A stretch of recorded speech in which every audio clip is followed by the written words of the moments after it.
জনমানবহীন Saint মার্টিনে দৌড়াচ্ছিলাম। So পশ্চিম সাইডটা আর কি, মানে ছেঁড়া দিকটা পিছিয়ে রেখে হচ্ছে এই পশ্চিম বিচের দিকে যাচ্ছি। সো এই জায়গাটা খুবই অ্যামেজিং, হয়তো এখানে কেউই আসে না, আশেপাশের জায়গা দেখে যা মনে হচ্ছে। সো মালদ্বীপের বা আদার যে আমরা কান্ট্রিগুলোর পানি দেখে ওয়াও করি, হ্যাঁ, যে অনেক সুন্দর, একটু যদি দেখতে পারতাম আমরা। তো ওই রকম একটা ফিল আছে এখানে। একটু ক্যামেরাটা ঘুরে দেখাই। এই যে একদম ক্রিস্টাল ক্লিয়ার পানি এখানে। এই যে বালিগুলো একটু ডিফারেন্ট আমাদের ওই সাইডের বিচগুলোর তুলনায়। এদিকে অনেক পাথর আছে, এই সাইডটা থেকে আসা খুবই টাফ, পুরোটা পাথরে ভরা। জোয়ারের টাইমে তো পুরো একদম পানি এই যে চলে আসছে। সো আসা যায় না এদিকে, বেসিক্যালি কেউ আসেও না টুরিস্টরা, ম্যাক্সিমামই হয়তো ওদিক থেকে ঘুরে টুরে চলে যায়। সো যদি কারো মানে খুবই এন্ডুরেন্স থাকে, আমি বলবো হেঁটে হোক বা যেভাবে হোক, হেঁটে একটু সেন্ট মার্টিন পুরোটা চক্কর দাও, বেশি না, 14-15 কিলো হবে ম্যাক্সিমাম। আমি এখনও পুরোটা শেষ করি নাই। সো হোপফুলি যা মনে হচ্ছে 14-15 কিলো হবে। সো আমি অলরেডি 7 কিলো পার করে ফেলছি। তখন হচ্ছে এই জায়গাটা দেখলাম, জেটিঘাট থেকে শুরু করছি। সো নেভাল ওই সাইড থেকে এসে তারপর হচ্ছে ছেড়াদ্বীপ ঢুকি নাই, ছেড়াদ্বীপ না ঢুকে সো মেনলি পায়ে হেঁটে যাওয়ার কোনো অপশন নেই। সো আবার এটারে রাউন্ড দিচ্ছি।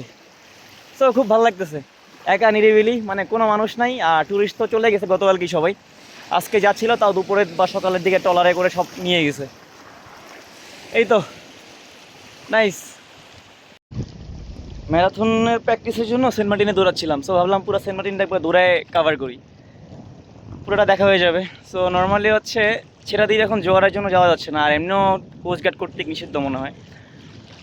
ওই সাইডটা অ্যাকচুয়ালি, ওই সাইডটা থেকে আমি দৌড়ে আসছি। সো ওইখানে অনেক সুন্দর সুন্দর ভিউ আছে, আমি হয়তো পরে অ্যাড করে দেখাই দিব। তো এইখানে আসার পর মানে আমার কাছে আরও বেশি ভালো লাগতেছে, যে যদি দৌড়ায় না আসতাম মানে হয়তো জায়গাটা খুব মিস করতাম। আমি জানি না যে আমার মোবাইলে কতটুকু কাভার করতেছে। পানিটা একদম ব্লু, প্লাস হচ্ছে একদম ক্রিস্টাল ক্লিয়ার। হ্যাঁ, মানে আসলে একটু কাছে গিয়ে দেখে, কেটস পড়া যদিও একদম ক্লিয়ার।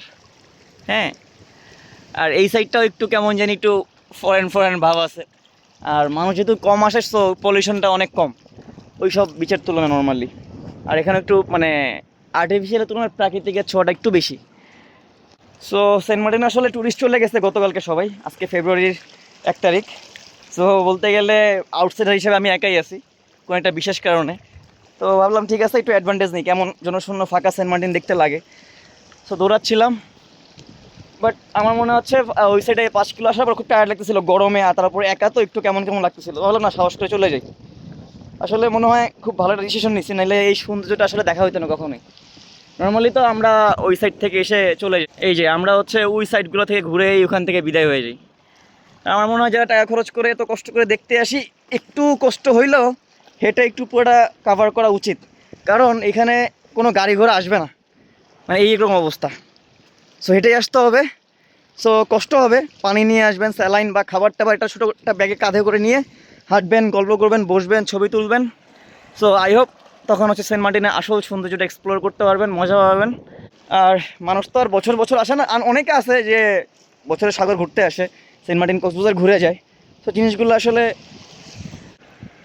এই জিনিসগুলো আসলে এখানে না আসলে আমি দেখতে পারতাম না।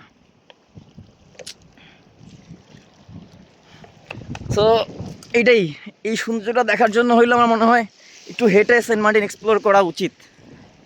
এখানের ভিউটা তো আমার কাছে সেই মনে হচ্ছে, যেমন ইন্ডিয়ার গোয়া বা আমরা মালদ্বীপের কিছু যে ভিউ দেখে হচ্ছে, যা ভিডিও দেখে হচ্ছে ওয়াও ওয়াও করি না, যে উইশ যেতে পারতাম। আমার কাছে মনে হচ্ছে আমার এখানে আটানা উসুল হয়ে গেছে। হেভি সুন্দর, চোখে না দেখলে আসলে বিশ্বাস করা যাবে না।